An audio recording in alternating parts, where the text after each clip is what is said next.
Back to live show. Nandyal ఉప ఎన్నిక తేదీ దగ్గర పడుతున్న కొద్దీ అక్కడ రాజకీయంగా రాష్ట్ర వ్యాప్తంగా వేడి పెరిగిపోతున్న పరిస్థితి. ముఖ్యంగా జగన్ అక్కడే ఉన్నారు, మకాం వేశారు. వరుసగా ప్రచారంలో తెలుగుదేశం పార్టీ ప్రభుత్వాన్ని, ముఖ్యమంత్రి మీద ఘాటు విమర్శలు చేస్తున్నారు. ముఖ్యమంత్రి, తెలుగుదేశం పార్టీ అధినేత రేపు నంద్యాల మళ్ళీ వెళ్లబోతున్నారు. సరే, ఈలో బాలకృష్ణ ప్రచారానికి వెళ్లారు, అటువైపు నుంచి రోజా ప్రచారం చేశారు. మరి పవన్ కళ్యాణ్కి సంబంధించి ఆయన మద్దతు ఇస్తారు, తెలుగుదేశం పార్టీ మిత్రపక్షంగా ప్రచారానికి వస్తారని టీడీపీ ఆశించిందా? పవన్ కళ్యాణ్ తటస్థ వైఖరితో కొంత టీడీపీ భంగపడిందని రాశారు. అసలు టీడీపీకి ప్రస్తుతానికి పవన్ కళ్యాణ్కి సంబంధం లేదని వైసీపీ తన వాయిస్ ని కూడా రైజ్ చేసింది. మరోవైపు ఏదో ఒక శాంతి భద్రతల సమస్య సృష్టించి ఎన్నిక వాయిదా వేయాలని వైసీపీ ఆలోచిస్తోంది. ఎందుకంటే ఓటమి భయం పట్టుకుంది. తన దగ్గర చాలా స్పష్టమైన సమాచారం ఉందని ముఖ్యమంత్రి నిన్న చెప్పారా? పార్టీ సమన్వయ కమిటీ భేటీలో చర్చ జరిగినట్టుగా, అప్రమత్తంగా ఉండాలని శ్రేణులను సూచించినట్టుగా కూడా వార్తలు వచ్చాయి. అలాగే పవన్ కళ్యాణ్ విషయంలో బీజేపీ మళ్ళీ దగ్గరయ్యే ప్రయత్నం చేస్తుంది. అంటే టీడీపీకి దూరం, బీజేపీకి దగ్గర లాంటి ఒక ప్రయత్నం జరుగుతుందా? అట్ హోమ్ కార్యక్రమంలో ముఖ్యమంత్రితో సమాన స్థాయిలో గవర్నర్ పవన్ కళ్యాణ్కి ప్రాధాన్యత ఇవ్వడం దానికి సంకేతం అని కూడా కొన్ని విశ్లేషణలు వినిపిస్తున్నాయి. ఈ అంశాల మీద వాళ్ళ విషయంలో డిస్కస్ చేద్దాం. మనతో పాటు వై సాయిబాబా గారు, 20 సూత్రాల అమలు కమిటీ చైర్మన్, ఆంధ్రప్రదేశ్ ప్రభుత్వానికి, అలాగే తెలుగుదేశం పార్టీ ముఖ్య నాయకులు చలసాని శ్రీనివాస్ గారు, విశ్లేషకులు, పునర్విభజన హామీల అమలు కమిటీకి సంబంధించి ఉద్యమ నాయకులుగా ఉన్నారు. అద్దెపల్లి శ్రీధర్ గారు, ఆంధ్రప్రదేశ్ బీజేపీ ముఖ్య అధికార ప్రతినిధి. ఇక నంద్యాల నుంచి లైవ్ లో అందుబాటులోకి వస్తున్నారు కోటమరెడ్డి శ్రీధర్ రెడ్డి గారు, వైఎస్ఆర్సీపీ ఎమ్మెల్యే. శ్రీధర్ రెడ్డి గారు, ఏదో ఒక శాంతి భద్రతల సమస్య సృష్టించి వైఎస్ఆర్సీపీ ఎన్నికను వాయిదా వేయాలని చూస్తుందనేది ప్రభుత్వం దగ్గర ఉన్న కీలకమైన సమాచారం. అంటే ఓటమి భయం పట్టుకుంది కాబట్టి ఇటువంటి ఆలోచనలు చేస్తున్నారని, మరి మీ దీన్ని ఎట్లా స్పందిస్తారు మీరు దీని మీద?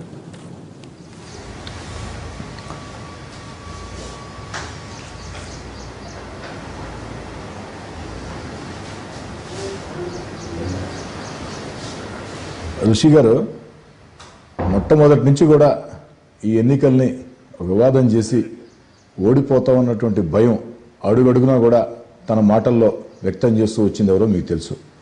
ఒక ముఖ్యమంత్రి స్థాయిలో ఉన్న వ్యక్తి ఒక చిన్న ఉప ఎన్నిక కోసం నంద్యాలకు వచ్చి నంద్యాలలో మాట్లాడినటువంటి మాటలు కూడా మీరంతా విన్నారు. నేను వేసిన రోడ్ల మీద తిరగాలంటే నాకు ఓటేయాల్సిందే, నేను అనుకుంటే 5,000 డబ్బులు ఓటుకి ఇస్తా, నేను ఓడిపోతే వీలు కాదు, అభివృద్ధి ఆగిపోద్ది, రకరకాలైనటువంటి మాటలను చెప్పింది ఎవరో మీరే స్పష్టంగా గత కొంతకాలంగా చూస్తూ వస్తున్నారు.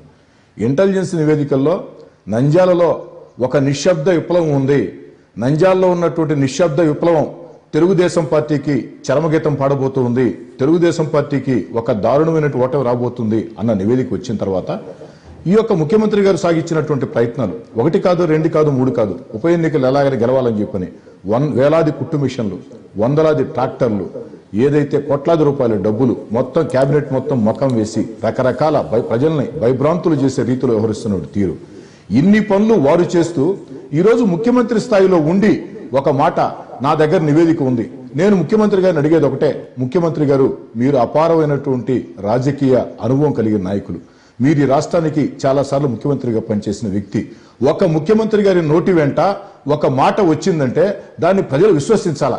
దురదృష్టం, మీకు అనేక సార్లు ప్రజలను మోసం చేశాం కదా, ప్రజలను మోసం చేయటం అలవాటు చేసుకుని మళ్ళీ ఈ రోజు ఏదో రకంగా ఈ యొక్క ఉప ఎన్నికని వాయిదా వేయించాలని చెప్పని ఒక గోబెల్స్ ప్రచారం శ్రీకారం చుట్టారు. మీకు చిత్తశుద్ధి ఉంటే ఆ నివేదిక బయట పెట్టండి. ముఖ్యమంత్రి గారి దగ్గర నివేదిక ఉందంటే అది ఒక పోలీస్ అధికారులు, ఇంటెలిజెన్స్ అధికారులు, జిల్లా కలెక్టర్ గారు ఎవరో ఇచ్చి ఉంటేనే కదండి నివేదిక ఉండేది.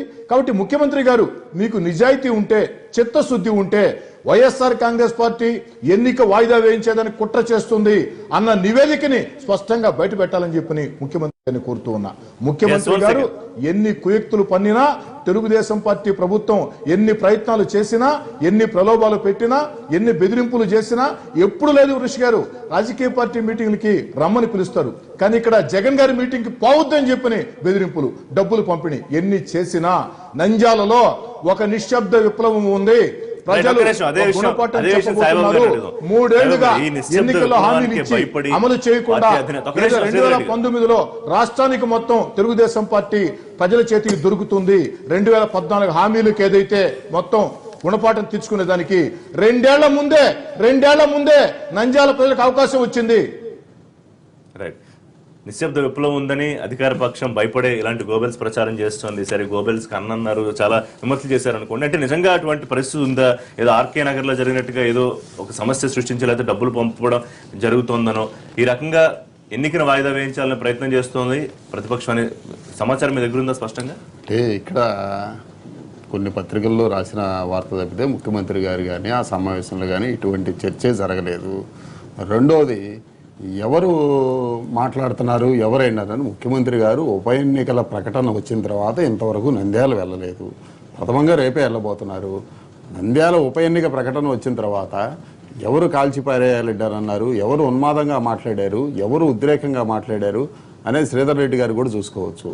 రెండవది ప్రజలు ఏ విధంగా ఉన్నారు, ఏ బెనిఫిట్ స్కీమ్ ఇచ్చారు, లేకపోతే ఏ విధంగా అభివృద్ధి చేశారనేది ఇవాళ ఉప ఎన్నికల దృష్టిలో పెట్టుకొని నంద్యాలని అమృత స్కీమ్లో చేర్చారా? అది కేంద్ర ప్రభుత్వం ప్రకటన ఎప్పుడు వచ్చింది? వీళ్ళకి ఎప్పుడు అది కూడా వేరు విలువలు లేకుండా ఏదో ఒకటి మనం మాట్లాడాలా, అవతరాల మీద బురద వేసేద్దాము, లేకపోతే వాళ్ళు ఈ విధంగా నివేదిక ఉన్నారు, ఇవన్నీ ఎవరో మాట్లాడారు. ఇవాళ శ్రీధర్ రెడ్డి గారు నిజంగానే ఒక సీనియర్ ఎమ్మెల్యేగా ఉన్నప్పుడు ఆయన నిజమే అక్కడికి వెళ్ళినప్పుడు కాల్చండి, లేకపోతే మళ్ళీ రిపీటెడ్గా అదే మాట ఉపయోగించండి అనటం తప్పు అనేది ఆయన వాళ్ళ పార్టీలో సలహా ఇచ్చుకోవాలి. ఇవాళ ఉద్రేకంగా ఉన్మాదంగా మాట్లాడటం అనేది కరెక్ట్ కాదండి. ఇది ఇవాళ ఆ ఎన్నికలు అనేది జరుగుతూ ఉన్నది. ఒక భూమానాగిరెడ్డి గారు వ్యక్తిగతంగా ఆయనకున్న వాటిలో చనిపోవటం వల్ల జరుగుతున్న ఉప ఎన్నిక. దీనికి ఏదో మొత్తం చుట్టి ఇదంతా తెలుగుదేశం పార్టీ రాష్ట్రం అంతా ఇచ్చేస్తుంది అనేది ఒక భ్రమ కల్పించడానికి వీళ్ళు ప్రయత్నం చేశారు. అది సరైన పద్ధతి అయితే కాదు. శ్రీనివాస్ గారు, అంటే దీన్ని ఒక రెఫరెండం లాగా తీసుకోవాలని నంద్యాల ఉప ఎన్నికని ప్రజలు దీనికి సరైన సమాధానం ఇవ్వాలని ఇదేందుకు కురుక్షేత్ర యుద్ధం అని కూడా జగన్మోహన్ రెడ్డి అంటే ఇద్దరు ఎంత కాన్ఫిడెంట్ గా మాట్లాడుతున్నా ఎక్కడో ఒక భయం ఉండడం వల్ల ఇటువంటి విషయాలు వస్తున్నాయంటారా? అంటే ఎన్నిక వాయిదా వేయించాలని కుట్ర చేస్తున్నట్టు ఒకళ్ళ మీద ఒకళ్ళు ఆరోపణలు. సమస్యలు ముఖ్యమైన ప్రజల సమస్యలని ముందు తీసుకురావడం మానేసి భావోద్వేగాలు పెంచడం అనేది జరిగింది.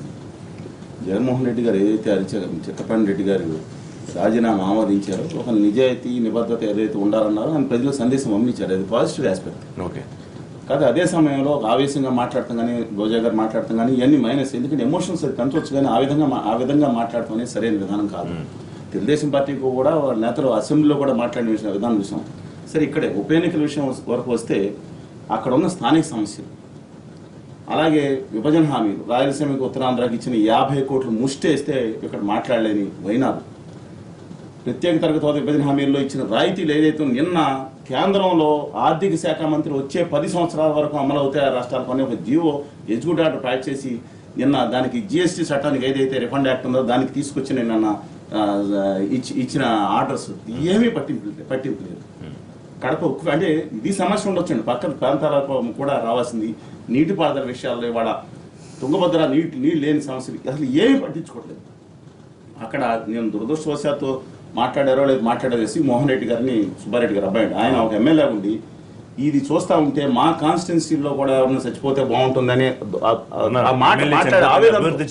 ఆవేదనతో నేను అనేది యాక్సెప్ట్ చేస్తున్నాను. కానీ ఏంటంటే స్థానిక సమస్యల మీద దృష్టి పెట్టాలి. మిగతా స్థానిక సమస్యలు రాష్ట్ర సమస్యల మీద దృష్టి మళ్లించి మొత్తం అంతా ఎమోషనల్ గా చేయడం అనేది సరైనది కాదు. ఇప్పుడు ఏదైతే అధికార పార్టీ దాదాపుగా 6 మంత్రుల్ని అందరూ రాష్ట్రం మొత్తం 170 కాన్స్టిట్యున్సీ పట్టించుకోవాల్సిన వాళ్ళు 6 మంత్రులు మొత్తం అక్కడ కేంద్రీకరించింది. కానీ ప్రజా నిర్ణయం కనుక వే ఉంటే మార్చడం సాధ్యం కాదు. ఎన్టీ రామారావు గారు సతీమణి లక్ష్మీభారతి గారు చనిపోయిన తర్వాత అభిచంద్రపురంలో అనేక మంది మంత్రులు మోహరించారు.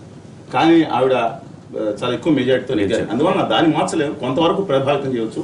కానీ ఇప్పుడు ఏదో 2 పక్షాలు కూడా ఎమోషనల్గా వెళ్ళి ఎన్నికల వాయిదా విషయం అంటే అప్పుడు కడపలో రాజశేఖర రెడ్డి గారు పోటీ చేసినప్పుడు ఏ విధంగా జరిగిందో వాయిదా ఆ పరిస్థితులు రాకుండా ఉండేటట్టు చూసుకోవాల్సిన బాధ్యత మేము కూడా రేపు పొద్దున అందరూ కూడా తప్పనిసరిగా ఎలక్షన్ కమిషన్ దీని మీద నిర్ణయం తీసుకోవాలి. ధన ప్రవాహం అమితంగా అధికార పార్టీ నుంచి ఎక్కువ ఉంటుంది, ముఖ్య ప్రతిపక్ష పార్టీని తక్కువ ఉంటుంది. బహిరంగంగానే విమర్శలు చేసుకుంటున్న పరిస్థితి. ధన ప్రభావం ఖచ్చితంగా ఆప్ చేసే విషయంలో ఎలా ఎన్నికల కమిషన్ దృష్టి పెట్టాలి. ధనాన్ని, కులాన్ని, మతాన్ని విచ్చలవిడిగా వాడుతున్నారండి. ఎలక్షన్ వాచ్ ఖచ్చితంగా అక్కడ ఏదైతే జరుగుతుందో దాని మీద ఎన్నికల కమిషన్ ప్రత్యేక దృష్టి పెట్టాలి. ఇదే అభిప్రాయం, ఒక ధనంతో ఎన్నికలు నెగ్గొచ్చానో లేదా కులాన్ని మతాన్ని వాడుకోవచ్చు నెగ్గొచ్చు అనే సందేశాన్ని కనుక పంపిస్తే వచ్చే ఎన్నికలు 2019 నాటి ఎన్నికలు చాలా పరిణామాలు ఉంటాయి. 2 పార్టీలు కూడా జాగ్రత్తగా, ముఖ్య పార్టీలు అక్కడ కాంగ్రెస్ కూడా పోటీ చేస్తుందండి. మేమేంటంటే నీతి నిజాయితీ నిబద్ధత ఉన్న వాళ్ళకి ఓటేయమని చెప్పి అందరికీ రిక్వెస్ట్ చేయడం జరుగుతుంది. మీరు ఎట్లా చూస్తున్నారు? అంటే అటువంటి ప్రయత్నం అన్న జరుగుతున్న అనుమానాలు ఏమైనా ఉన్నాయా? అంటే ప్రయత్నం అంటే ఒకసారి హైకోర్టులో ఆర్గ్యుమెంట్స్ జరుగుతున్నప్పుడు ఆ రోజు అడ్వకేట్ జనరల్గా ఉన్న వ్యక్తి, ఆంధ్రప్రదేశ్ అడ్వకేట్ జనరల్ వ్యక్తి ఏమన్నారంటే లా అండ్ ఆర్డర్ ప్రాబ్లం వస్తుంది, పలానా వ్యక్తి ర్యాలీ తీసినా లేకపోతే యాత్రకి వెళ్ళినా అన్నారు. అప్పుడు ఆ రోజు యాక్టింగ్ చీఫ్ జస్టిస్ గారు ఏమన్నారు, shall I mention it in the order that on the మీ గవర్నమెంట్ తరఫున is it the view or your personal view అన్నారు. అలా కాదు మై లార్డ్ అని మళ్ళీ వెనకడుగు వేసి మళ్ళీ షార్ట్ మరి అడ్జర్న్మెంట్ తీసుకుని మధ్యాహ్నం వెళ్ళి లేదు సార్ వీళ్ళు మెయింటైన్ లా అండ్ ఆర్డర్ అన్నారు. ఆ రోజు ఆర్డర్ ఏమి ఇచ్చారంటే గవర్నమెంట్ దీనికి సంబంధించి కాపు రిజర్వేషన్ గురించి మొదటి పాదయాత్రకు వెళ్తున్నప్పుడు లా అండ్ ఆర్డర్ సిచ్యువేషన్ మేము మెయింటైన్ చేయలేమని చెప్పి అడ్వకేట్ జనరల్ ఆర్గ్యూ చేస్తున్నప్పుడు అది తప్పుపట్టారు చీఫ్ జస్టిస్. తప్పు పట్టినప్పుడు ఏమన్నారంటే మెన్షన్ చేయని ఆర్డర్ లో నువ్వు మెయింటైన్ చేయలేవంటున్నా ప్రభుత్వం తరఫున, ప్రభుత్వానికి అవమానం వస్తుంది, ఇది గవర్నర్స్ రూల్ కానీ ప్రెసిడెంట్ రూల్ ఆస్కారం వస్తున్నది కాబట్టి ఇవన్నీ ఇక్కడ లార్జర్ కాన్సెప్ట్ రాకపోవచ్చు. బట్ ఏంటంటే ఒక ఆర్డర్ లో అలా వస్తే కొంచెం నెగిటివ్ వస్తుంది. ఎగ్జాంపుల్ ఎందుకు చెప్పానంటే ఆ రోజు మళ్ళీ వెనకడిగేసి మేము మెయింటైన్ చేస్తాం లా అండ్ ఆర్డర్ అన్నారు. ఈ రోజు ప్రభుత్వం చంద్రబాబు నాయుడు గారు మీటింగ్ లో చెప్పారా లేదా అన్నారు, వదిలిపెట్టేద్దాం చెప్పలేదు. బట్ అచ్చెన్నాయుడు గారు ఆ మీటింగ్ అయిన తర్వాత బయటకు వచ్చి ఏం చెప్పారంటే ఏదనుకున్నాం మనం అన్నది అదే చెప్పారు. అంటే చంద్రబాబు నాయుడు గారు అన్నారా లేదా అని వదిలిపెట్టేసిన మీటింగ్ జరిగింది అచ్చెన్నాయుడు గారు అదే చెప్పారు. సో ఏమవుతుందంటే ప్రభుత్వంలో మనం గవర్నమెంట్లో ఉన్నప్పుడు అంటే యూజువల్గా సూమోటోగా కేసు టేకప్ చేయొచ్చు చీఫ్ జస్టిస్ గారు. అచ్చెన్నాయుడు ఒక మినిస్టర్ అయ్యి ఉండి సరే చంద్రబాబు నాయుడు గారు అన్నారా లేదా సీఎం గారు వదిలిపెట్టేద్దాం. 1 నెంబర్ 2 ప్రెస్ మీట్ లో చెప్పారు కాబట్టి సూమోటోగా ఎలక్షన్ కమిషనర్ కూడా తీసుకోవచ్చు. లేకపోతే నిజంగా తెలుగుదేశానికి ఆ ఇబ్బంది ఉంటే కంప్లైంట్ కూడా చేయొచ్చు. అంటే కాన్స్టిట్యూషనల్ గా కేవలం శ్రేణుల వరకు మాత్రం అప్రమత్తం చేశారు అధినేతగా. ఇటువంటి ఉపద్రవాలన్నా సంభవించవచ్చు కాబట్టి మీరు అంతా ఆ వర్డింగ్ చంద్రబాబు నాయుడు గారికి ఏదైతే వర్తిస్తుందో కరెక్ట్ గా చెప్పారు. బట్ అచ్చెన్నాయుడు గారు మాట్లాడిన వారు వేరే విధంగా మాట్లాడారు. జరుగుతున్నది అని చెప్పడం జరిగింది. అంటే చాలా ఫైన్ గా ఉంటుందండి ఆ డిఫరెన్స్. చంద్రబాబు నాయుడు గారు తూచి సీనియర్ కాబట్టి తూచి లోపల ఏం మాట్లాడారు మనకు అది తెలియదు కాబట్టి మనం వద్దు ఆ డిస్కషన్. బట్ బయటకు వచ్చిన మటుకు ప్రాబ్లం ఉన్నది అని చెప్పి యాంటిసిపేట్ చేస్తూ ఉన్నప్పుడు కంప్లైంట్ ఇవ్వాలి ఎలక్టరల్ ఆఫీసర్కి, చీఫ్ ఎలక్టరల్ ఆఫీసర్ అఫీషియల్గా ఇవ్వాలి. లేకపోతే హైకోర్టు కానీ సుప్రీంకోర్టు కానీ high court taken suo motu they can taken. ఏదేమైనా కొంత ధన ప్రవాహం జరుగుతుంది, అది మన కమ్యూనిటీ యాక్టివిటీస్ కొంతవరకు జరుగుతున్నది. దెన్ న్యాచురల్గా కొంత ఏంటంటే ఇద్దరు ప్రెస్టీజ్గా తీసుకున్నారు కాబట్టి న్యాచురల్గా ఫోర్స్ ఉంటుంది. ఎవరన్నా చిన్న మిస్టేక్స్ జరిగితే ఇప్పుడు జగన్ గారి వరకు వచ్చారు, నిక్కర్ లాగచ్చు చొక్కా లాగచ్చు అన్నది వరకు పర్లేదు, ఆ భాష వరకు పర్లేదు. నెక్స్ట్ మాట అన్నది అవసరం లేదు. అన్న తర్వాత సరి చేసుకుంటారంటే ఒకళ్ళిద్దరు లీడర్లు మళ్ళీ దానికి ఏదో రీజనింగ్ చెప్పారు. అది నిజంగా ఆశ్చర్యం అనిపించింది. ఎందుకంటే తెలుగుదేశానికి వేసేవాళ్ళు తెలుగుదేశానికే వేస్తారు, జగన్కి వేసేవాళ్ళు జగన్కే వేస్తారు. ఎవరిని అట్రాక్ట్ చేస్తావు? కామన్ పబ్లిక్ని అట్రాక్ట్ చేయాలి. నువ్వు ఎంత హుందాగా ఉంటే అంత అడ్వాంటేజ్ వస్తుంది ఈ రాజకీయంలో. అది మిస్ అవుతున్నారు అటన్నా ఇటన్నా కూడా. ఒకటి అభివృద్ధి విషయంలో కూడా మంత్రులంతా అక్కడ ఉన్న మంత్రులు బెదిరింపులు దిగుతున్నారని, తర్వాత తెలుగుదేశం పార్టీ కార్యకర్తల దగ్గర పరిస్థితి బాలేని వాళ్ళ దగ్గర కూడా బలవంతంగా డబ్బులు పెట్టిస్తున్నారని, ఈ డబ్బుల విషయం మీద చాలా పెద్ద చర్చ జరుగుతోంది. అది ఖచ్చితంగా ఆహ్వానించదగ్గ పరిణామం కాదు. మరి దీని మీద ఎలక్షన్ కమిషన్ వాచ్ ఖచ్చితంగా వారనట్ చేయాల్సిన అవసరం ఉంది. వాస్తవమైన డబ్బుల ప్రవాహం విషయం మీరు అవ్వచ్చు, ప్రతిపక్షం అవ్వచ్చు, ఇవాళ వీరు కొంతమంది చెప్తున్నంత వ్యవహారం అయితే అక్కడ లేదండి. ఇవాళ రోడ్డు వైడనింగ్ అనేది దాదాపు సంవత్సరంన్నర క్రితం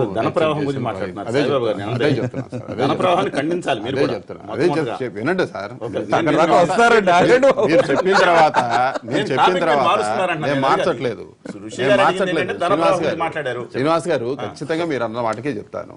ఇవాళ ధన ప్రవాహము ఇది అనుకుంటే ఈ ఎలక్షన్ అనేది సెంట్రల్ ఎలక్షన్ కమిషన్ ఆధ్వర్యంలో జరిగింది.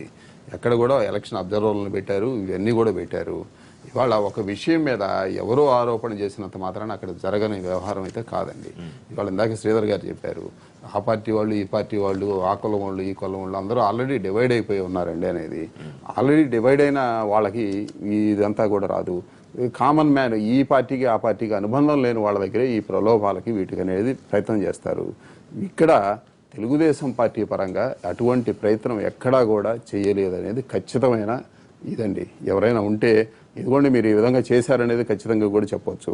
ఎలక్షన్ నోటిఫికేషన్ వచ్చిన తర్వాత ఎవరైనా ప్రభుత్వం తరఫున కానీ పార్టీ తరఫున కానీ ఈ కార్యక్రమం చేశారనేది ఖచ్చితంగా చెప్పొచ్చు అండి. ఇవాళ ఇండిపెండెంట్గా వాళ్ళు ఇంతవరకు ఇదిగోండి ఇక్కడ ఈ విధమైన ప్రలోభం పెట్టారు, ప్రభుత్వం నుంచి బెనిఫిట్ ఇచ్చారని ఇంతవరకు వైసీపీ పార్టీ ఎక్కడ కూడా మెన్షన్ చేయలేదు ఎలక్షన్ కమిషన్ కానీ.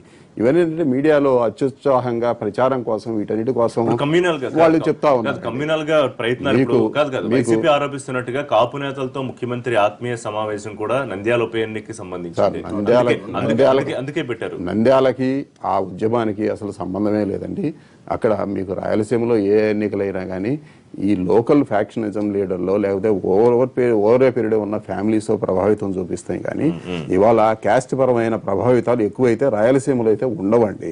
అది అందరికీ కూడా తెలిసిన విషయం. శ్రీధర్ రెడ్డి గారు, మీ అధినేత జగన్మోహన్ రెడ్డి నంద్యాల ఓటర్లు ఇన్ఫ్లుయెన్స్ చేసే ప్రయత్నం చేస్తున్నారు. ముఖ్యమంత్రి చంద్రబాబు నాయుడు వందల కోట్లతో డబ్బులు మూటలు పట్టుకుని మీ దగ్గరికి వస్తారు. మోసపోవద్దు, లౌక్యంగా ఉండండి, ప్రలోభాలు గురి కావద్దని. అసలు ఏ ధన ప్రవాహం కానీ అటువంటి పరిస్థితి కానీ లేనప్పుడు మీరు ప్రజలు తప్పుదో పట్టించట్లేదా?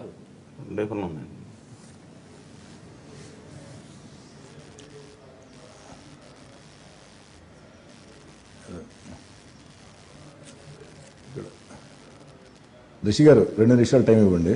చెప్పండి. రిషి గారు, ఇప్పుడే చర్చ జరిగింది. ముఖ్యమంత్రి గారు అనలేదని సాయిబాబా గారు అన్నారు.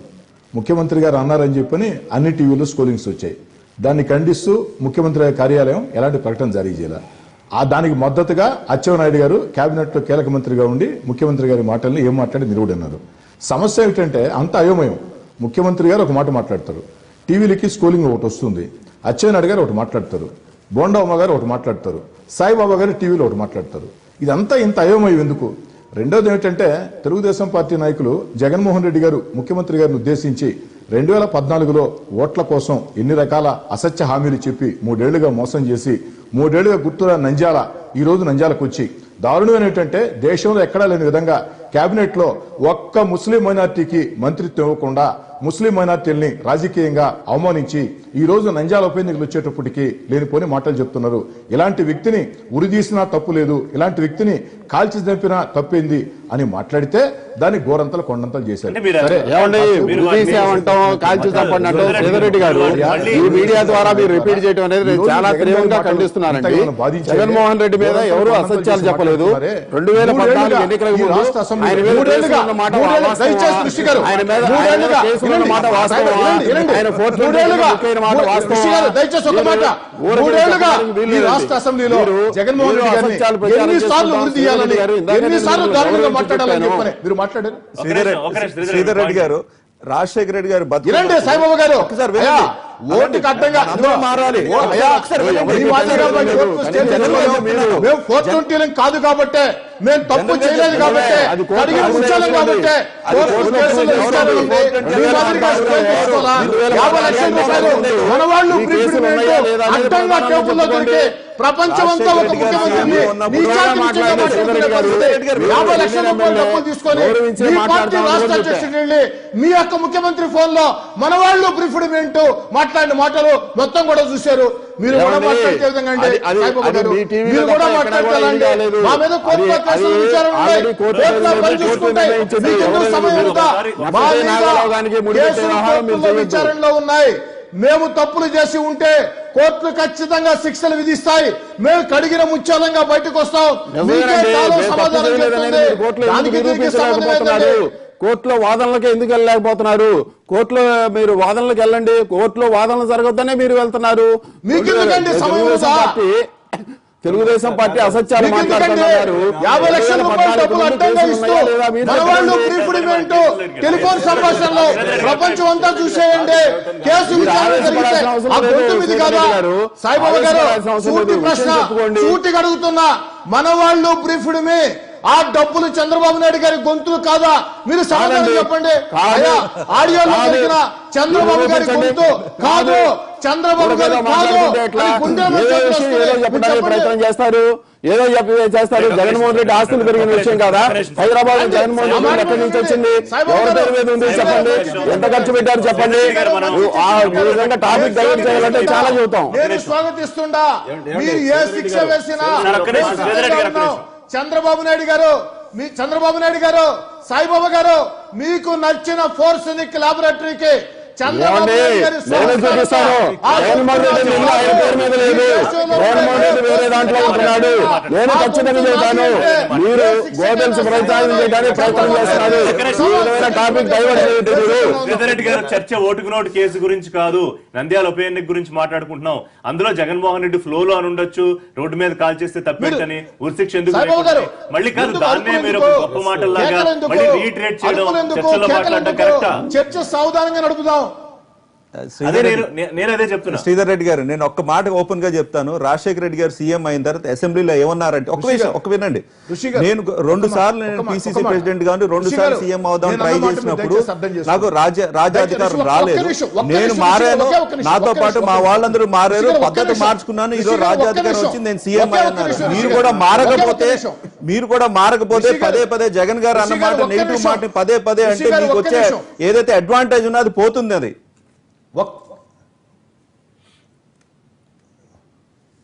ఒక్క నిమిషం ఋషి గారు, ఒక్క నిమిషం ఋషి గారు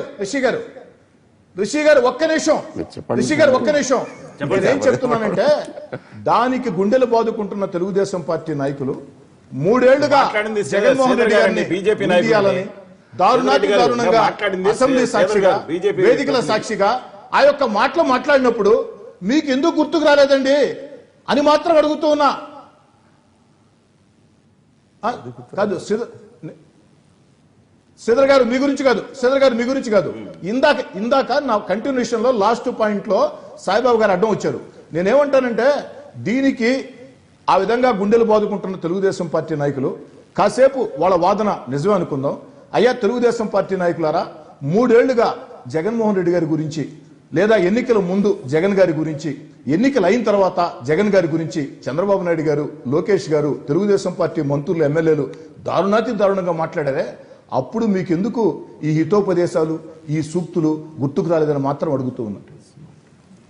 ఇక్కడ శ్రీధర్ రెడ్డి గారు ఆ రోజున కూడా ఇదే ఎన్టీవీ వేదికలో కూడా అసెంబ్లీలో ఎవరైనా ఈ విధమైన పదజాలం ఉపయోగించడం కరెక్ట్ కాదు, ఎవరైనా దీన్ని విలువలతో చేయాలని చెప్పి ఇదే ఎన్టీవీలో చెప్పాను. కావాలంటే మీరు ఆ రోజున 2వ రోజున నా క్లిప్పింగ్ చూసుకోవచ్చు. ఎవరైనా ఈ విధంగా మాట్లాడితే యాక్సెప్ట్ చేస్తారనేది కరెక్ట్ అయితే కాదండి. ఇది ఆ రోజున కూడా మీరు కావాలంటే మళ్ళీ ఎన్టీవీ రికార్డులో మీరు వెరిఫై చేసుకోండి. మీరు సీనియర్ ఎమ్మెల్యేగా ఉద్రేకాలకు పోకుండా మంచిది, ఈ విధమైన మంచిది కాదు అని చెప్తాను. నేను స్టార్టింగ్ లోనే చెప్పాను ఆ విషయం.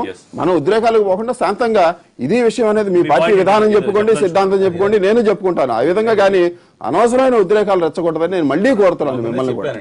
రాజీనామా చేయించి ఒక పాజిటివ్ ఆస్పెక్ట్ వెళ్తున్నప్పుడు ప్రభుత్వం ఏదైతే హామీల అమల్లో కూడా ఫెయిల్ అయినప్పుడు వ్యాలిడ్ పాయింట్ కనపడతా ఉంది ప్రతిపక్షానికి. నేను వైకాపా అంటే అనేక ప్రతిపక్షాలు, వామపక్షాలు కావచ్చు, కాంగ్రెస్ పార్టీ కావచ్చు, దాన్ని గట్టిగా నిలదీయాల్సిన ప్రజలు కనపడుతూ ఉన్నప్పుడు ఆ పాజిటివ్ ఆస్పెక్ట్ రాజశేఖర రెడ్డి గారు ఎంత ఉందాగా ప్రచారం చేసేవారండి. మైనస్ పాయింట్ ఒక్కటి కూడా ఉండొచ్చు. ఇవాళ అడ్వాంటేజ్ ఉన్నప్పుడు దాని డిసడ్వాంటేజ్ తెచ్చుకుంటుంది. వాళ్ళకి నెగ్గాలని కాదని తెలుగుదేశం కోసం ఎవరు నెగ్గొచ్చు. నేననే తప్పు, అది డ్రెస్సుల మీద కానీ వీటి మీద కానీ చేయటం అనేది తప్పు అని ఉందాక ఒప్పుకుంటే బాగుండేది. బట్ నేనేమి అడిగాను ఇందాక, మీద కాన్సన్ట్రేషన్ నిన్న మాట్లాడారు జగన్మోహన్ రెడ్డి గారి హోదా మీద. అలా మాట్లాడాలి, నిలదీయాలి. ఖచ్చితంగా మేము కోరుకుంటున్నాం ఢిల్లీ గద్దె నిలదీయాలి. ఏది మాట్లాడినా కూడా పాజిటివ్ గా కాకుండా అది నెగిటివ్ ఆస్పెక్ట్ లోకి వెళ్తారు. కేసుల కోసం మీరు ప్రత్యేక హోదా ప్రధాని కాళ్ళ దగ్గర తాకట్టు పెట్టారు. ఇది మళ్ళీ ఇంకొక చర్చగా ఆవిస్తుంది. మళ్ళీ కేసుల కోసం తెలుగుదేశం పార్టీ ముఖ్యమంత్రి వైఎస్ఆర్ కాంగ్రెస్ పార్టీ ఉండే అత్యంత కష్టకాలంలో ఋషి గారు ఈరోజు చలసాని శ్రీనివాస్ గారు ఒక అద్భుతమైన మాట చెప్పారు. చలసాని శ్రీనివాస్ గారు ఒక మంచి మాట చెప్పారు. ఏమని చెప్పారంటే వైఎస్ఆర్ కాంగ్రెస్ పార్టీ ఏదైతే విలువలకు అద్దం పట్టే రీతిలో ఒక ప్రతిపక్షంలో ఉండి కూడా ఎమ్మెల్సీకి రాజీనామా చేయించిందని చెప్పని దాని అందరూ స్వాగతిస్తున్నామని. నేను తెలుగుదేశం మేము ప్రతిపక్షంలో ఉండి కూడా ఒక ఎమ్మెల్సీ మా పార్టీలోకి వస్తుంటే ఎమ్మెల్సీ పదవికి రాజీనామా చేసి రావాలా అని జగన్మోహన్ రెడ్డి గారు చెప్పి ఒక కొత్త విలువలకు శ్రీకారం చుట్టి మేము ముందుకేస్తున్నాం కదా. తెలుగుదేశం పార్టీ వైపు నుంచి మా పార్టీలో గెలిచి మీ పార్టీలో చేసుకున్న ఎమ్మెల్యేలని ఎందుకు రాజీనామా చేయించడం లేదు? దయచేసి సాయిబాబా గారు మీరు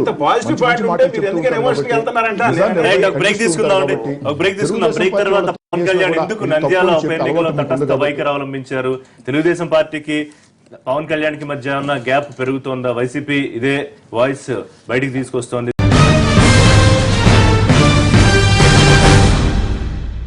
back to live show. Saibabu garu, ఒకటి పవన్ కళ్యాణ్ మీ మిత్రపక్షంగా ఉన్నారు, ఎన్నికల్లో మద్దతు ఇవన్నీ మనకు తెలిసిందే. కానీ నంద్యాల ఉప ఎన్నికలో కూడా ఆయన మద్దతు మీరు కోరుకున్నారా? ఆయన తటస్థ వైఖరి అవలంబిస్తే కొంత ఏమన్నా తెలుగుదేశం పార్టీ కొంత ఇబ్బంది పడిందా, భంగపడిందా కూడా విశ్లేషణలు వస్తున్నాయి. అట్లాంటిది మరింత అంటే ప్రచారానికి వచ్చి ఉంటే ఇక ఏకపక్షం అయి ఉండేది, ఇట్లాంటి మాటలు కూడా అంటున్నారు కదా. ఇప్పుడు పవన్ కళ్యాణ్ గారు తెలుగుదేశం పార్టీకి నేను వ్యతిరేకం అనేది అయితే ఎక్కడ చెప్పలేదండి. వీళ్ళెవరైనా మాట్లాడేవాళ్ళు ఒక్కళ్ళని చెప్పమనండి. ఈ ఎన్నికల్లో మా పార్టీ సైలెంట్గా ఉండదలుచుకుంది అని అన్నారు. తెలుగుదేశం పార్టీని వ్యతిరేకించండి అని ఎవరన్నా చెప్పారా? వీళ్ళు అన్నవాళ్ళు ఎవరన్నా విన్నారా? ఆయనకి ఇంత ఆవేశకాలకి లేకపోతే కాల్చి చంపటాలు ఇట్లాంటి వాడు పోయి నువ్వు గాలి చంపుతావా, నేను ఎదురొచ్చి నిన్ను గాలుస్తానని అనాలా? అవసరం లేదు కదా. ఆయన క్లియర్ గా చెప్పారు. మొత్తం ప్రసంగ పాఠం మొత్తం చూడండి. నేను పార్టీ నిర్మాణంలో ఉన్నాను, అక్టోబర్ నాటికి వస్తున్నాను. ఈ పార్టీ నిర్మాణంలో ఉన్నప్పుడు నేను ఈ వ్యవహారంలో కొద్దిగా ఉన్నాను. 2014 ఎన్నికలప్పుడు కూడా చూడండి, నేను ఇప్పుడే పార్టీ పెట్టాను, ఏక వ్యక్తినే ఉన్నాను, నాకు ఎక్కడ నిర్మాణం లేదు. అందువల్ల నేను ఇండివిజువల్గా వెళ్ళి నా పార్టీ తరఫున నేను ఒక్కడే, నాకు అధికార ప్రతినిధులు కూడా ఎవరూ లేరు. కూడా అదే పవన్ కళ్యాణ్ గారి అంశాల మీద ప్రభుత్వాన్ని ప్రశ్నిస్తోన్న, కొన్ని విధానాలను వ్యతిరేకిస్తోన్న నర్మగర్భంగా కొన్ని అనుకోండి, లేకపోతే ఓపెన్ గా కొన్ని చేస్తున్న పవన్ కళ్యాణ్ ఇప్పుడు ప్రభుత్వ అనుకూల ముద్ర వేయించుకోవడం ఎందుకు అంత తటస్థ వైఖరి? ఇంతవరకు గత 3 సంవత్సరాల్లో పవన్ కళ్యాణ్ గారు తెలుగుదేశం పార్టీ ప్రభుత్వం చేస్తున్న విధానాల్లో పలానా విధానం నేను వ్యతిరేకించానని ఎక్కడ చెప్పారు చెప్పండి? సజెషన్, ఉద్దానం విషయంలో సజెషన్ ఇచ్చారు, రాజధాని భూముల విషయంలో సజెషన్ ఇచ్చారు, ఇది వీళ్ళకి మేలు చేయండి అని చెప్పి అడిగారు. కానీ ఎక్కడ కూడా ఈ విధానాన్ని మేము వ్యతిరేకించామనేది కూడా చెప్పలేదు.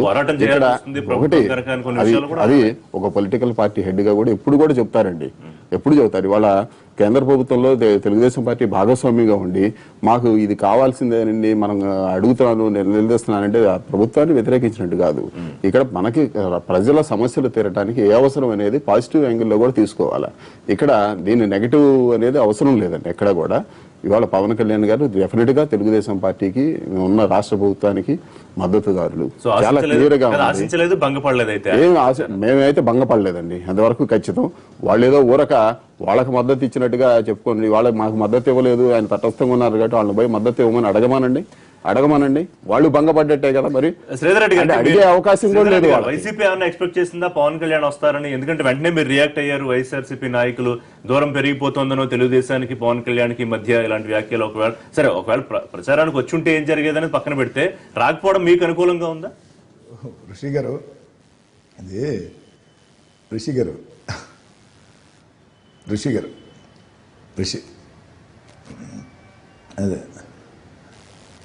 ఇప్పుడు ఋషి గారు, సాయిబాబా గారేమో తెలుగుదేశం పార్టీ వాదన చెప్తారు, నేనేమో వైఎస్ఆర్ కాంగ్రెస్ పార్టీ వాదన చెప్తా. మా ఇద్దరు వాదనలని నిర్ణయం మీరు చెప్పండి. నేనేమంటానంటే ఋషి గారు, 2014 ఎన్నికల్లో తెలుగుదేశం పార్టీ, బీజేపీ, పవన్ కళ్యాణ్ గారు కలిసి ఎన్నికల్లో పోటీ చేశారు. ఈరోజు తెలుగుదేశం, బీజేపీ కలిసి పోటీ చేస్తూ ఉంది. అఫ్ కోర్స్ చంద్రబాబు గారి ఆదేశాల మేరకి నంద్యాలలో బీజేపీ జెండాలు పెట్టొద్దన్నారు, కాకినాడలో మాత్రం బీజేపీ జెండాలు కావాలన్నారు. కాకినాడలో మాత్రం బీజేపీ నాయకులు ప్రచారంలో ఉంటారు, నంద్యాలలో మాత్రం బీజేపీ జెండాలు ఉండవు. కానీ వాళ్ళిద్దరు కలిసే పోటీ చేస్తున్నారు. 2014లో ఎన్నికల్లో కలిసి పోటీ చేసిన పవన్ కళ్యాణ్ గారు ఈ ఎన్నికల్లో నేను తటస్థ వైఖరి, వినండి సాయిబాబు గారు, దయచేసి వినండి, అడ్డరావు సార్. 2014 ఎన్నికల్లో తెలుగుదేశం, బీజేపీతో కలిసి పోటీ చేసిన పవన్ కళ్యాణ్ గారు ఈ ఉప ఎన్నికల్లో నేను తటస్థ వైఖరి అంటే దాని అర్థం ఏమిటి? తెలుగుదేశం పార్టీ 3 ఏళ్లుగా ఎన్నికల్లో ఇచ్చిన హామీని నెరవేర్చలేదు. కాపు సోదరుల దగ్గర నుంచి ప్రజలందరినీ కూడా అన్ని రకాల హామీల్ని విస్మరించింది. ముస్లిం మైనార్టీల్ని రాజకీయంగా ఎక్కడ కూడా గౌరవించకుండా, మంత్రి పదవి ఇవ్వకుండా అడుగడుగునా కూడా అగౌరవపరుస్తూ వచ్చింది. ఈ రోజు తెలుగుదేశం పార్టీ ఇచ్చిన హామీలు నెరవేర్చలేదు కాబట్టి నేను తటస్థ వైఖరి అని పవన్ కళ్యాణ్ గారు చెప్తే అది ప్రజల్లో ఏం సందేశం వెళుతుంది? తెలుగుదేశం పార్టీ ఓటు వేయొద్దనే కదా.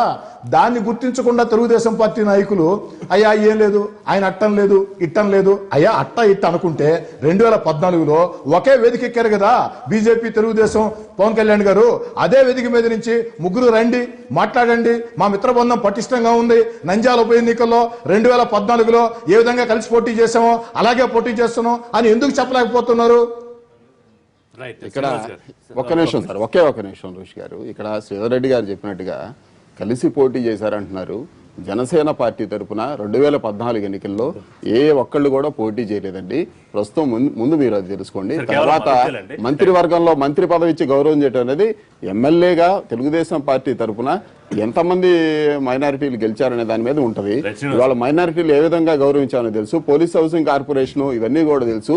మీరు సర్కాస్టిక్ గా మొదలుపెట్టి గట్టిగా మొదలుపెట్టి ఏదో చెప్తున్నాం అనుకున్నా కానీ ఇవాళ ఆ రోజున ఏ రోజున కూడా రాయలసీమకు మేలు చేయనటువంటి వైఎస్ఆర్ పార్టీ లేదా రాయలసీమ హక్కుల కోసమో లేదా రాయలసీమ ప్రాంత అవసరాల్లో ప్రభుత్వం దృష్టి తీసుకోలేని వైఎస్ఆర్ పార్టీ ఇవాళ ఏదో మేమే అంతా కూడా ఇది చేసేస్తాము, నంద్యాలను డెవలప్ చేస్తుంది. పులివెందులను ఏమి డెవలప్ చేశారు, ఎక్కడ ఉన్నది? ఇవాళ మీరు వెళ్ళి చూడండి శ్రీధర్ రెడ్డి గారు, ఏమున్నది అనేది, ఏ పరిస్థితులు ఉన్నది గమనించుకోండి.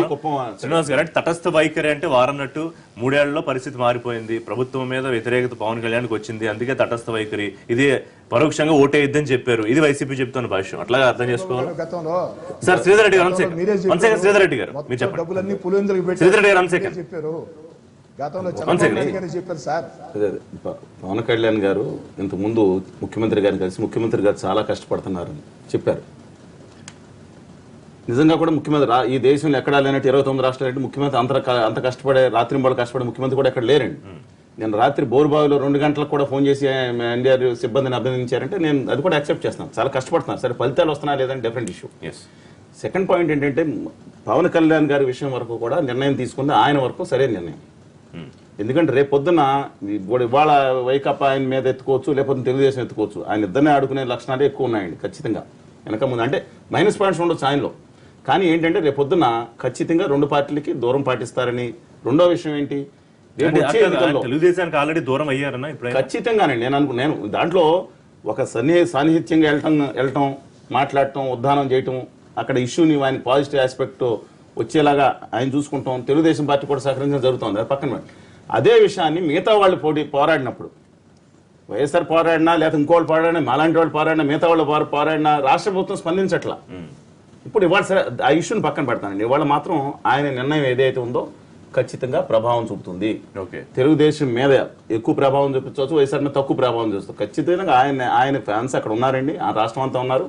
ఇస్తారు ఎంత పర్సెంటేజ్ అని డిఫరెంట్ ఇష్యూ. ఖచ్చితంగా ఆ నిర్ణయం ప్రభావం, ఇబ్బంది ఏం లేదు, అసలు ఎక్స్పెక్ట్ చేయలేదని కదా, ప్రభావం చూపుతుంది.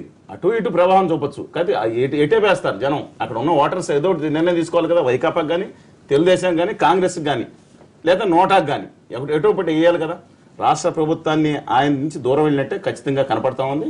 ఇది వాస్తవం. నేనేం చంద్రబాబు నాయుడు గారికి లేకపోతే జగన్మోహన్ రెడ్డి గారికి ఎవరికైనా వ్యక్తిగత పార్టీలో లేవు కదా, ఇక్కడ ముగ్గురు మిగతా పార్టీ నాయకులు ఉన్నారు. రైట్. కానీ శ్రీధర్ గారు, దీని వెనకాల వ్యూహం బీజేపీదని ఎందుకు విశ్లేషణలు వస్తున్నాయి సార్? సోషల్ మీడియాలో చూసినా లేకపోతే కొంతమంది విశ్లేషణలు చెప్తూ ఉన్నా కూడా బీజేపీ పవన్ కళ్యాణ్కి మరోసారి దగ్గర అయ్యే ప్రయత్నం చేస్తోంది, తెలుగుదేశం పార్టీకి దూరం చేసే ప్రయత్నం చేస్తోంది. అందుకే నంద్యాలలో తటస్థ వైఖరి అవలంబించారు. Point number 1. రెండో, దీనికి సంకేతమే అట్ హోమ్ కార్యక్రమంలో ముఖ్యమంత్రులతో సమాన స్థాయిలో పవన్ కళ్యాణ్ గారికి గవర్నర్ గారు ఆ స్థాయిలో గౌరవం ఇవ్వడం కూడా బీజేపీ గేమ్ ప్లాన్ లో భాగం అనేది.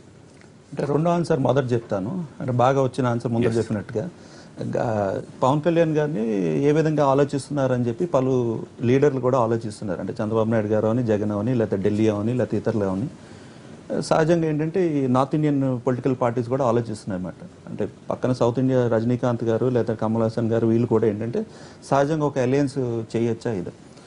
ఆ వ్యూలో ఏంటంటే థర్డ్ పార్టీ వ్యూస్ ఉన్నాయి తప్ప పవన్ కళ్యాణ్ ఏ విధంగా ఆలోచిస్తున్నాడు లేదా ఏంటుంది మనసులో అన్నది ఎవరో చెప్పింది వినికిడి తప్ప డైరెక్ట్గా లేదు.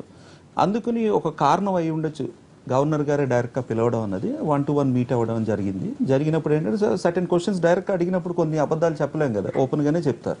సో ఆ ఇన్ఫర్మేషన్ వరకు గవర్నర్ గారి దగ్గరకు ఉంది. ఆ ఇన్ఫర్మేషన్ ఎవరెవరి దగ్గరికి వెళ్తారో వేచి చూడాలి. అటు బీజేపీకి వెళ్తారా లేకపోతే చంద్రబాబు నాయుడు గారికి చెప్తారా, కేసీఆర్ గారికి చెప్తారా అనేది గవర్నర్ ప్రెరగేటివ్ అది.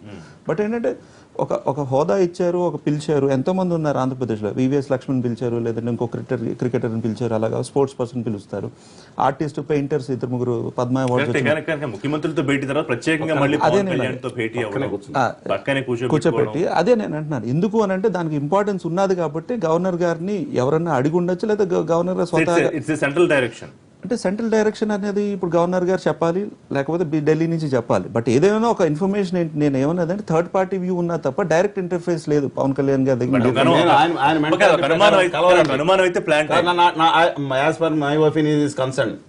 అది సరైన విధానం కాదు. ఆయన చేసే ఇప్పుడు ఆయన సరే ఆయన ఆ రోజు విభజన ఉద్యమంలో కానీ ప్రత్యేక హోదా కానీ గట్టిగా ఉద్యమం రాలేదని మాలాంటి వాళ్ళకి బాధ ఉండొచ్చు. That is entirely different. ఆయన భారతీయ జనతా పార్టీతో నాకు రాజకీయంగా ఒక విశ్లేషణగా చూసుకుంటే ఎట్టి పరిస్థితులను కలిసే ఉద్దేశం లేదు. ప్రజల్లో అంత వ్యతిరేకత ఉన్నప్పుడు నా ఉద్దేశం మీ ఉద్దేశం అదే వదిలిపెట్టాను. నేను నన్ను కంప్లీట్ చేయండి. నాకు 2 క్వశ్చన్లు వేశారు. అదే ఏదండి నిర్ణయం తీసుకోవాల్సింది ఆయన కదా. అదే నేను అంటున్నాను. ఇప్పుడు విచిత్రం ఏంటంటే పవన్ కళ్యాణ్ గారు మాతో మద్దతుదారు అని చెప్పి ఆయన మొత్తం ఎక్స్ప్లెయిన్ చేసిన తర్వాత టీడీపీకి మద్దతుదారు అన్నారు. ఆయన ఏమన్నారు, మాకు దూరంగా ఉన్నా కూడా మాకు హ్యాపీ అన్నారు కోట శ్రీధర్ రెడ్డి గారు. సో ఏదేమైనా అక్కడ ఈ విధంగా ఏమన్నారు, బీజేపీకి దూరం అంటున్నారు.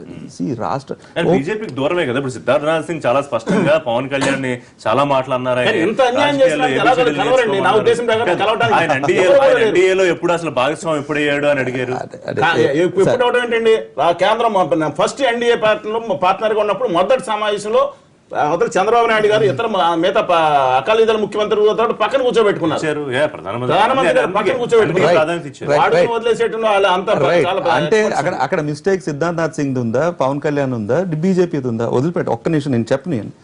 పవన్ కళ్యాణ్ గారు ఏ విధంగా రాజకీయంగా వచ్చారు? ఆయన వెంకయ్యనాయుడు గారు సీనియర్ లీడర్ అని తెలుసు, బీజేపీకి ఇంపార్టెంట్ పర్సన్ అని తెలుసు. ఆయన ద్వారా మోడీని కలవలేదు. సోమవీరాజు గారి ద్వారా మోడీని కలిశారు. రైట్? కలిసిన తర్వాత ఆ రోజు మీటింగ్ అయిన తర్వాత నేను బీజేపీకి మద్దతు చేస్తున్నాను, బీజేపీతో వెళ్ళడం అన్నది ప్రయాణం చేస్తాను అన్నారు. టీడీపీతో అనలేదు. తదనంతరం చంద్రబాబు నాయుడు గారు మాట్లాడిన తర్వాత, మోడీ గారితో మాట్లాడిన తర్వాత, ఎయిర్పోర్ట్లో పవన్ కళ్యాణ్ గారితో మాట్లాడిన తర్వాత, ఎయిర్పోర్ట్లో టైం ఫిక్స్ అయిన తర్వాత నెక్స్ట్ డే చంద్రబాబు నాయుడు గారు పవన్ కళ్యాణ్ గారి దగ్గర బ్రేక్ఫాస్ట్ మీటింగ్కి వెళ్ళడం జరిగింది. సో అక్కడ ప్రయాణం టీడీపీతో ప్రారంభమే బీజేపీ దగ్గరికి రాలేదు. బీజేపీతో ప్రారంభమే టీడీపీ వచ్చింది. రైట్. పవన్ కళ్యాణ్ గారు ఎందుకు డిఫర్ అయ్యారు? స్పెషల్ స్టేటస్ కోసం డిఫర్ అయ్యారు. కారణాలు చెప్పారు. అప్పటికి ఇప్పటికి డిఫరెన్స్ ఏమున్నది? టీడీపీకి సపోర్ట్ చేశారు. మధ్యలో పవన్ కళ్యాణ్ క్లారిఫై ఏం చేశారు, నేను సమదూరం ఉన్నాను.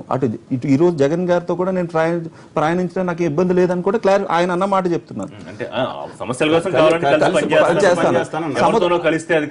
వచ్చేస్తామనే గ్యారంటీ లేదు అన్నారు. అంటే ఏంటి? సమదూరం ఉన్నారు. ఈ రోజు ఏదైతే జనసేన ఏదైతే స్టాండ్ తీసుకున్నదో, ఏదైతే సమదూరం అన్నది పాటిస్తున్నారు. అంటే మీరు కూడా ఒప్పుకుంటున్నారా తెలుగుదేశానికి దూరం అవుతున్నారు పవన్ కళ్యాణ్?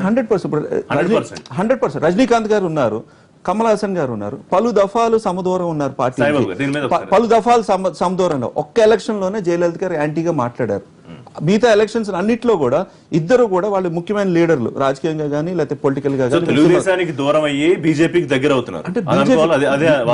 అంటే బీజేపీకి ఆటోమేటిక్ గా పవన్ కళ్యాణ్ గానీ అలాంటి వాళ్ళు, రజనీకాంత్ గారు కానీ, కమల్ హాసన్ గారు కానీ, మీరు చెప్పుకుంటే పలు పెద్దవాళ్ళు అటు సినిమా ఫీల్డ్ కానీ, పొలిటికల్ ఫీల్డ్ కానీ, ఇతర ఇండస్ట్రీస్ కానీ డెఫినెట్ గా ఆకర్షించబడతారు. నిన్న రాత్రి రివ్యూ ఏదైతే ఇండియా టుడే వచ్చిందో 42% అడ్వాంటేజ్ ఉన్నదని బీజేపీకి అంటున్నారు. సో ఏదేమైనా సర్వే బేస్ చేసుకుని చెప్పింది ఇండియా టుడే కూడా. అంటే కొంత ఈక్వేషన్స్ ఈ నేపథ్యంలో నంద్యాల ఎన్నిక ఆయన తటస్థం అనడము, బీజేపీకి దగ్గర అవుతున్నట్టుగా సంకేతాలు రావడం, తెలుగుదేశం పార్టీలో బీజేపీ కొంత అనుకూల వ్యతిరేక వర్గాలు ఉండడం, ఈక్వేషన్స్ ఏమన్నా మారే అవకాశం? ఎట్టి పరిస్థితుల్లో మారే అవకాశం అయితే లేదండి. శ్రీధర్ గారు పర్సనల్ కెపాసిటీ చెప్పారా, పార్టీ అధికారులు చెప్పారా నాకు తెలియదు. కానీ అక్కడ జనసేన అనేది ఒక పార్టీ అధినేత. ఇవాళ అక్కడ 2014 నాటికి ఆయనకి నిర్మాణం లేదు. ఆయన ఒక్కడే పార్టీ పేరు ప్రకటించుకొని వచ్చిన మాట అయితే వాస్తవం. సరే, ఆ రోజున ఎవరితో మాట్లాడి ముందు మోడీ గారితో మాట్లాడారా, చంద్రబాబు నాయుడు గారితో మాట్లాడారు, ఇవన్నీ పక్కన పెట్టారు. అది మెయిన్ ఇష్యూ అయినప్పుడు మీరు ఏ విధంగా మద్దతు అంటారు జనసేన మధ్యలో? జనసేన మీరు సంబంధం లేదు, జనసేన ప్రతినిధి కాదు, మీరు కూడా కాదు. అది నేను అవునా కాదా అన్నది మీరు నాతో క్లారిటీగా మాట్లాడినప్పుడు మీరు కాదు, మీకు దూరంగా ఉన్నారని నేను క్లారిఫై చేస్తాను. మీరు క్లారిఫై చేసుకోండి. అలా కాదు, నేను మీకు సంబంధం లేదు, మిత్రపక్షానికి కాదు. ఒక ఇష్యూ మీద మాట్లాడుతున్నప్పుడు ఒక ఇష్యూ మీద మాట్లాడుతున్నప్పుడు క్లారిఫై చాలా క్లియర్ గా చెప్పాను. ఏం జరిగింది చెప్పాను. అదేమీ కాదు అని సింపుల్ గా కొట్టేస్తే ఎలాగా? అదేమీ కాదు అని కొట్టేస్తే కరెక్ట్ అంటే ఎలా? భారతీయ జనతా పార్టీ రాష్ట్రంలో నేను చెప్తాను, తెలుగుదేశం కలిసినా రేపొద్దున వచ్చే ఎన్నికల్లో నా అభిప్రాయం చెప్పాలి, వైఎస్ఆర్ కాంగ్రెస్ కలిసినా ఎవరు కలిసినా కూడా ఈ రాష్ట్రంలో ప్రజలు హర్షించడం, నమ్మించి మోసం చేసి నేను ఇవాళ చెప్పాను. బీజేపీ డెలివర్ చేసినప్పుడు మీకు ఇబ్బంది ఏముంటది? బీజేపీ డెలివర్ చేసినప్పుడు మీకు ఏంటి ఇబ్బంది ఉన్నది? అదే మరి సల్యూట్ చేసే విధంగా డెలివర్ చేస్తాం. మీరు ఎందుకు కంగారు పడతారు? రాజకీయ అధికారం కోసం, రాజకీయ బీజేపీ దగ్గర చేసుకునే ప్రయత్నం అంటే దూరం చేసుకున్నారా పవన్ కళ్యాణ్ ని? 2014 తర్వాత పవన్ కళ్యాణ్ దూరం చేసుకుని మళ్ళీ వాళ్ళ దగ్గర చేసుకునే ప్రయత్నం చేస్తున్నారా?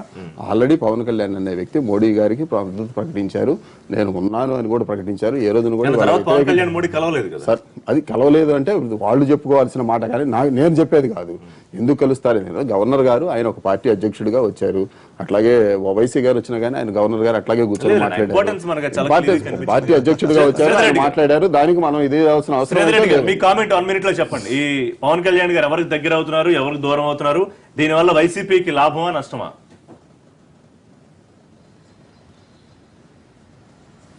ఇప్పుడు ఋషి గారు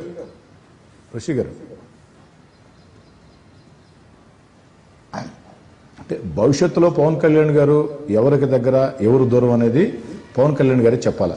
కానీ ఈ రోజు ఉండే పరిస్థితుల్లో మాత్రం తెలుగుదేశం పార్టీకి పూర్తిగా దూరం అయ్యారు. నంద్యాల ఉప ఎన్నికల్లో తెలుగుదేశం పార్టీ గెలవటం పవన్ కళ్యాణ్ గారికి ఏమాత్రం ఇష్టం లేదు అన్న అభిప్రాయం చాలా స్పష్టంగా చెప్పమని చెప్పారు. ఆయన కేవలం చాలా చెప్పండి. మాటకి వైసీపీ 100 అర్థాలు చెప్తుంది. చూద్దాం మరి దీని మీద.